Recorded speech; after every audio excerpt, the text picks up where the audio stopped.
Here we are, Umpqua River. We got Clair Cummings from Medford, Oregon. He's got a fish on right now, taking out drag. This is actually his second fish of the day.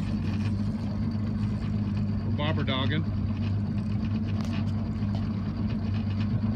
Not a very big fish. He's got him hooked in the tail. No, he doesn't either. Oh, he's all there wrapped he is. up. Now he's wound around. He's doing good. He's doing good. I'm going to adjust the motor here. We don't go downstream too fast.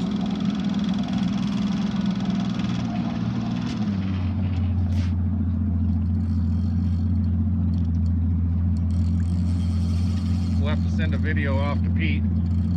Oh yeah, we gotta get Pete. Pete, I love you, man. There's the bobber.